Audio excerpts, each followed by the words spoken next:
Hi, this is Josh from Rubric, and today we are going to discuss the different aspects of the observation rubric within the Rubric webware tool.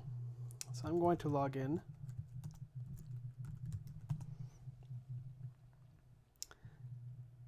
All right, we have discussed all the different sections of this screen.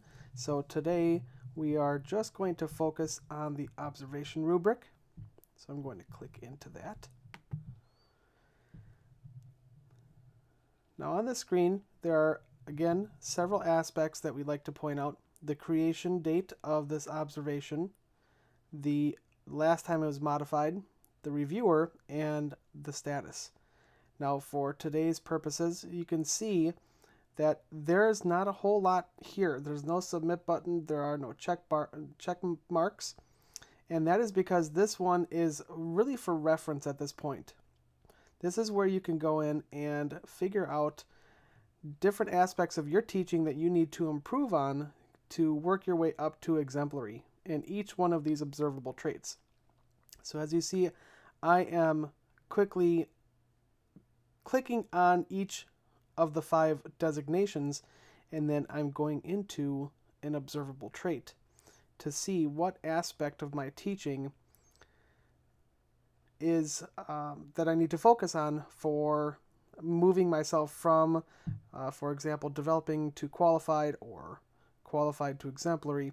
So this is the section in which I can reference at any time within the Rubric webware tool. Now, because of the fact that there's nothing to do here, I'm going to show you the second section of this, which is a little bit more interesting in the fact that it's actually done that we can do here. So I'm going to log in as my other Ghostbuster friend. And as you can see here, we have an observation rubric that is completed. And this section is very important because this shows me that the reviewer is sharing their comments and scores with you. So we are going to back out of here and actually go into the observation rubric. And as you can see, once it populates, that we have scores across this observation rubric. So the status has now been completed. 5 out of 5 have been scored. And here is the overall score for my observation at this time. So by clicking into the designation, now I can see what has been scored for my observation.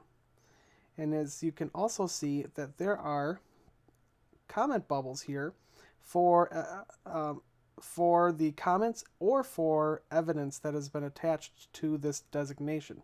So if I click on designation number 2, I can come over here and see that I have no comment bubbles on any of them other than 2.1 instructional techniques.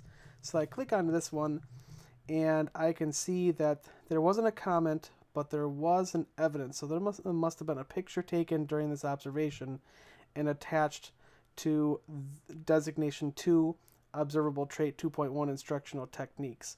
So during my observation, this must have been added on here to help with evidence for this observation. So once you see all this, all the scores within each designation are averaged, giving a overall rubric score of 2.78 for this observation. I'm Josh from Rubric, and for additional videos, please visit our YouTube channel at rubric.com.